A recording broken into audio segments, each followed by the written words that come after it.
Welcome to Spectrum News at 4. I am Rita Inum, coming to you live from Uyo. Let's take a look at the headlines. President Bola Ahmed Tinubu approves establishment of 50 billion naira seed fund to boost agricultural transformation. Bandits abduct 24 in fresh attacks on Niger communities. Plus, U.S. suspends immigration request for Afghans after National Guard shooting. Stay tuned for detail of these stories and more in a moment.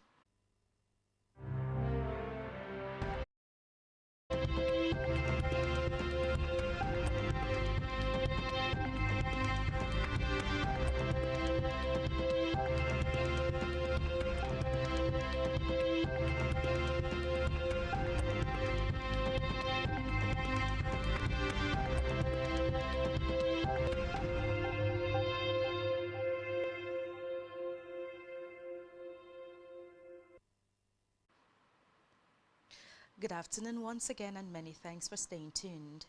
We begin the news this afternoon from the national scene, where President Bola Ahmed Tinubu has urged state governments to reconsider establishing boarding schools in remote or underprotected areas, kidnappings in Niger, Kebbi and other parts of the country. In a statement, the president stressed that poorly located boarding institutions are increasingly vulnerable to armed groups, also calling on mosques and churches to seek police and security protection during gatherings, especially in vulnerable areas. He assured Nigerians that his administration will continue efforts to secure the remaining students of St. Mary's Catholic School in Niger State and other Nigerians still held hostage. Meanwhile, President Bola Ahmed Tinubu has given the green light for the establishment of a 50 billion naira presidential catalytic seed fund, an intervention aimed at revitalizing Nigeria's seed industry, improving food security, and driving private sector-led growth across the seed value chain. Vice President Kashim Shettima, who announced the approval in Abuja at the opening of the 8th Seed Connect Africa Conference and Exhibition, also unveiled the Seeds for Renewed Hope program, SRHP, which will serve as the engine room for the country's new seed transformation agenda. Shettima, who was represented by his senior special advisor on food security, Dr. Kingsley Uzoma, said the fund will deliver significant socio-economic and environmental benefits while addressing long-standing structural challenges within the seed subsector. The vice president also announced government's plan to upgrade seed testing laboratories, intensify the crackdown on adulterated seeds, and increase the youth and women participation in seed entrepreneurship.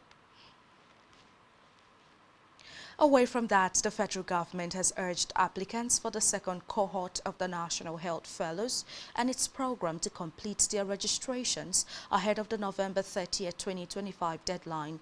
The NHF program is a government initiative aimed at strengthening primary healthcare delivery and expanding the capacity of the national health workforce. According to its website, the program is designed to address gaps in community-level healthcare by recruiting, training and deploying young professionals to serve in all 774 local government areas of the country. According to a statement, applications for the second cohort are open to Nigerians aged 25 to 35 who hold degrees in health sciences, information technology, social sciences, or other related fields. Meanwhile, the federal government has warned that Nigeria's deepening water crisis cannot be resolved by government action alone, stating that communities, states and development partners must join forces with more than 70 million Nigerians still lacking access to clean drinking water. the Minister of Finance and Coordinating Minister of the Economy, Wale Edun, who issued the call in Abuja during the public launch of the Lokoja Dialogue, a forum convened to deliberate on the country's persistent water crisis, stressed that the challenge is a national concern and also a personal reality for families across the country. According to Edu, the urgency of the situation requires direct community participation, adding that state governments also bear significant responsibilities in finding solutions. The minister further explained that the federal government recognizes water as the bedrock of public health, food security, productivity, and national stability.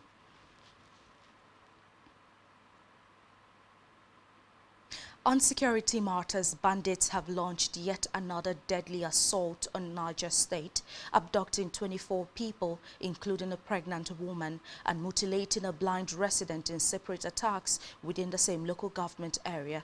The latest incident occurred on Wednesday in Palatia Community, Arena local government area, where armed men stormed a farmland while laborers were harvesting crops. Witnesses said the attackers rounded up the workers and whisked them away into the bush. Among those taken was a heavily pregnant woman. In a separate invasion within the same local government area, the criminals reportedly cut off the arm of a blind man after he allegedly failed to cooperate with their demands. And from the Red Chambers, the Senate has directed its Joint Committee on Security to investigate the sudden withdrawal of military personnel from Government Girls Secondary School Niger in Kebbi State shortly before bandits launched an attack. The resolution followed a motion moved by Senate Deputy Leader Lola Ashiru during plenary titled Urgent Need to Address Escalating Insecurity in Kwara, Kebbi and Niger, call for immediate and comprehensive federal intervention. The upper chamber also called for a probe into the circumstances surrounding the killing of Brigadier General Musa Uba and resolved to dissolve its standing committees on national security, intelligence and the Air Force with a view to reconstituting them. Meanwhile, Deputy Senate President Jibrin Barau noted that insecurity across the country had increased following statements by former U.S. President Donald Trump suggesting possible foreign military intervention to address the perceived genocide of Christians in Nigeria. The committee is expected to report its findings within 2 weeks.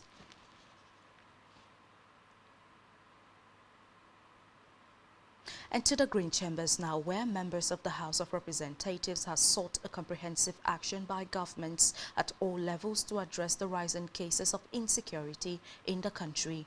The chairman of the House Committee on Women's Affairs, Kafila Togbara, set the tone for the day when she said that the reality confronting the nation was what she recommended, that the establishment of a national safe school protection framework is mandatory for deployment of security teams to high-risk boarding schools and also to reinforce dormitories, night surveillance, panic alert systems, invest in early warning infrastructure and cameras and sensors, and secure communication links with law enforcement agencies.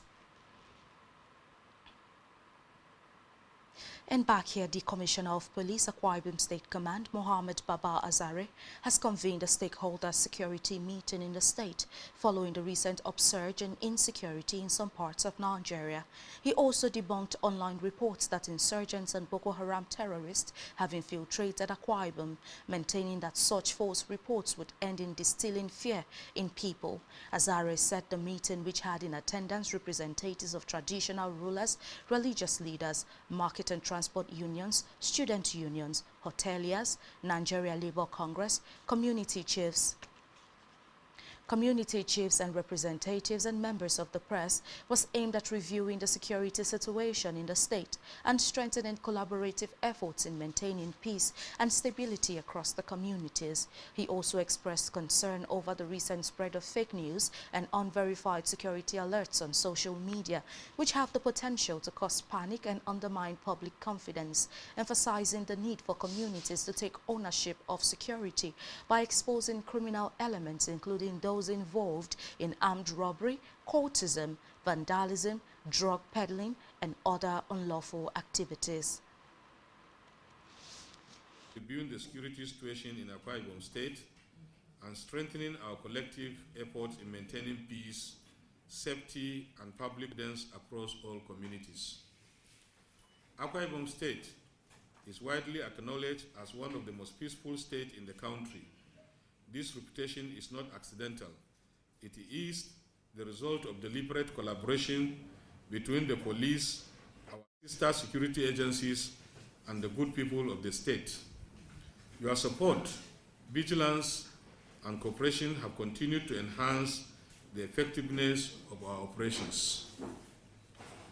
Today's meeting is necessitated by two key concerns: the need to sustain and deepen the current peaceful environment within the state, and the recent circulation of fake security messages, rumors, and misinformation capable of causing panic, tension, and unnecessary anxiety among our people. Number one, security situations in the state. Let me emphasize that Akwa Ibom State remains safe and stable. The police command, in synergy with other sister agencies in the state and other security outfits in the state, continue to conduct robust patrol, gather credible intelligence, and engage strategically with communities to prevent crime and respond swiftly to threats. Through prompt interventions, diligent investigations, and community-based intelligence, we have been able to record significant successes in preventing violent crimes, tracking criminal hideouts, and arresting offenders.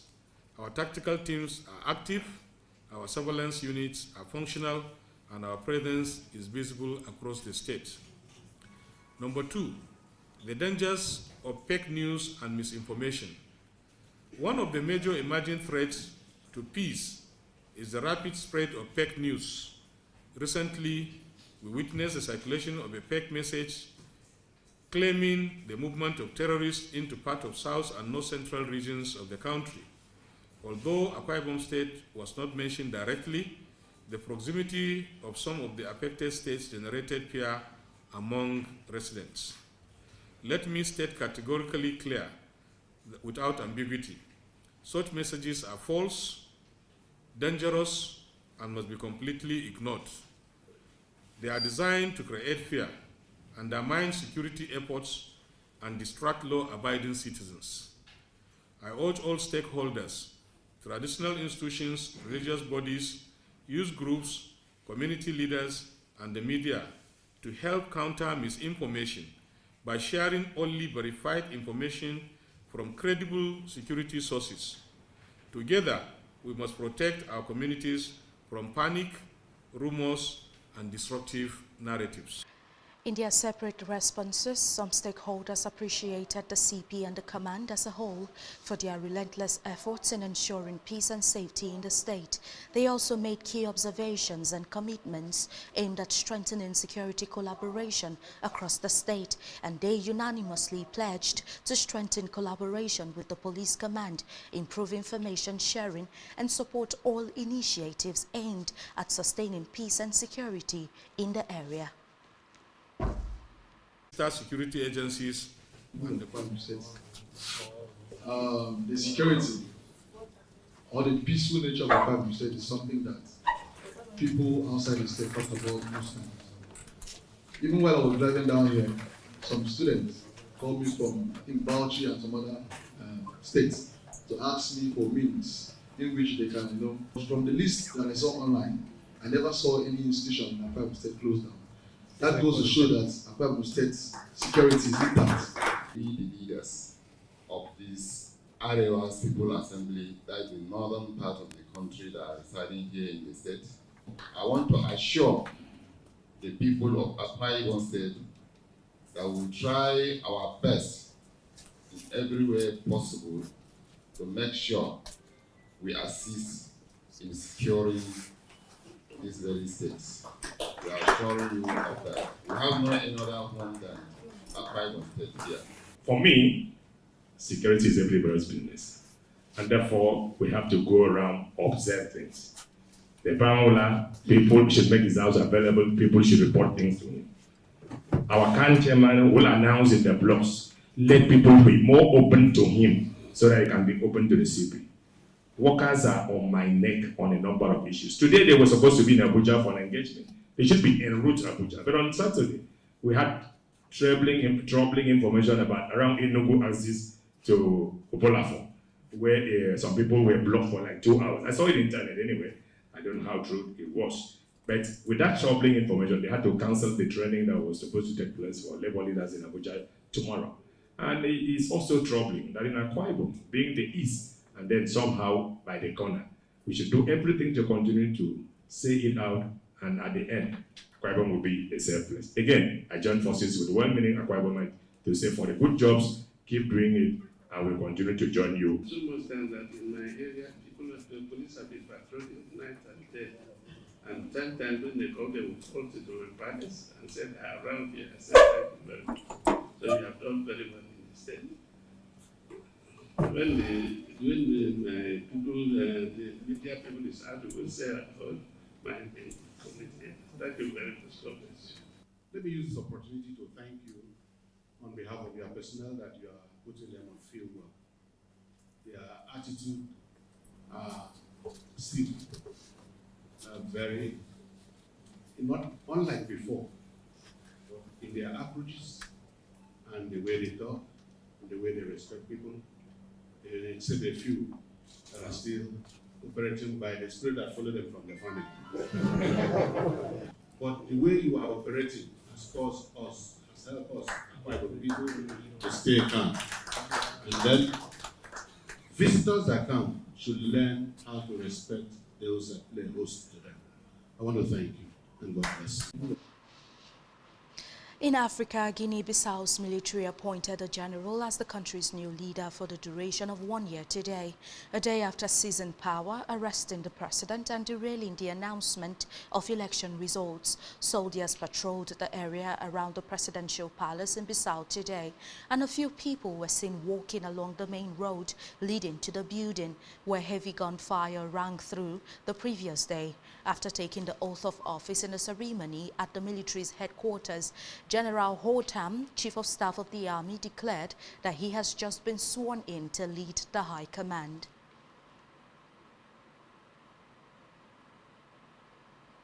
And on the foreign scene, the U.S. has suspended processing all immigration requests from Afghans after an Afghan man was identified as the suspect in the shooting of 2 National Guard soldiers near the White House. The U.S. Citizenship and Immigration Services said the decision was made pending a review of security and vetting protocols. According to reports, the suspect of the shooting, which left 2 National Guard members critically injured, is said to have arrived in the U.S. from Afghanistan in September 2021. Meanwhile, U.S. President Donald Trump has said that following the shooting, the U.S. will re-examine every person who has entered the country from Afghanistan under former President Joe Biden. And still on the foreign scene, at least 55 people have been killed in a major fire engulfing apartment blocks in the Tai Po district of Hong Kong, with over 279 people not accounted for. Reports say more than 800 firefighters are tackling the blaze at the Wang Fok Court, with the fire under control in 4 of the 8 buildings. The fire has been classified as level 5, the most serious level in Hong Kong. Meanwhile, the government has paid tribute to a 37-year-old firefighter who died fighting the blaze, describing him as dedicated and gallant. And still to come in the news. CAF confirms teams to name 28 players for AFCON 2025. Stay tuned for detail of this story and more will be brought to you in a moment.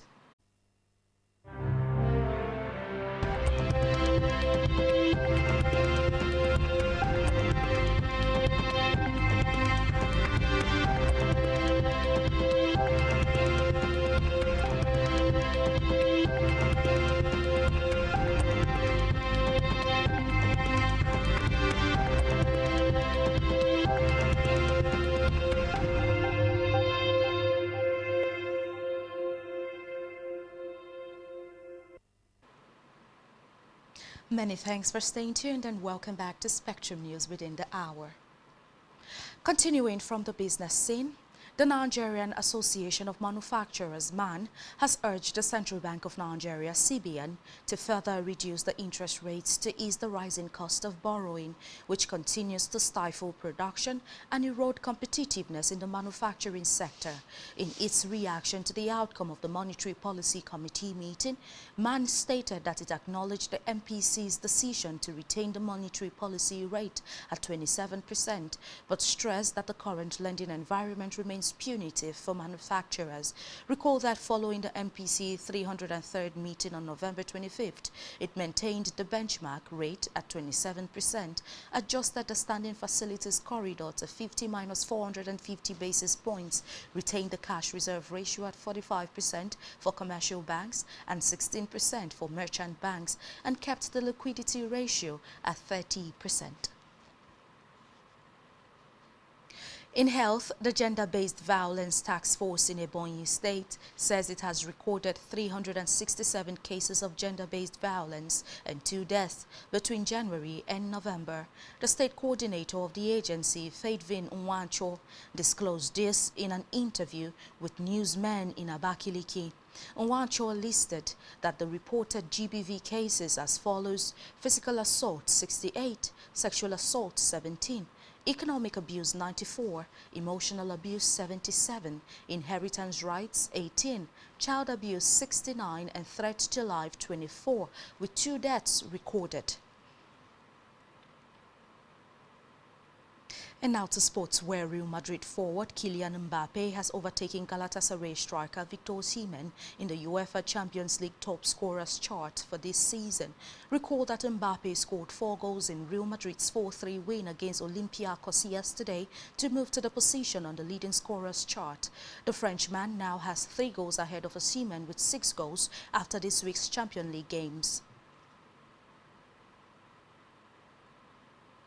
And still in sports, the Confederation of African Football, CAF, has confirmed that each participating country will be allowed to register a final squad of 28 players for the 2025 African Cup of Nations. According to CAF, the expanded list is designed to help teams better manage player fitness, injuries, workload, and potential health-related concerns during the month-long event. The continent's soccer governing body further stated that each national team can include up to 17 members of technical staff for the competition. The move is to ensure adequate support across coaching, medical logistics, and performance analysis roles. Meanwhile, the 24 teams are expected to finalize their 28-man final squad on December 11th. On our entertainment news, Nigerian reality TV star Mercy Eke has said she would not mind having children out of wedlock. In a recent podcast interview, the Big Brother Niger Season 4 winner explained that if she became pregnant before marriage, she would keep the baby even though it is not something she is looking forward to. Eke expressed confidence that pregnancy out of wedlock would not affect her, claiming that stigma against single mothers only applies to poor women. And that's all we have for you on the news at this time. Do ensure to follow us on social media and subscribe to our YouTube channel, all of which you can find on our website, spectrumtvlive.ng. You have been watching Spectrum News at 4. I am Rita Inum. Enjoy the rest of your day.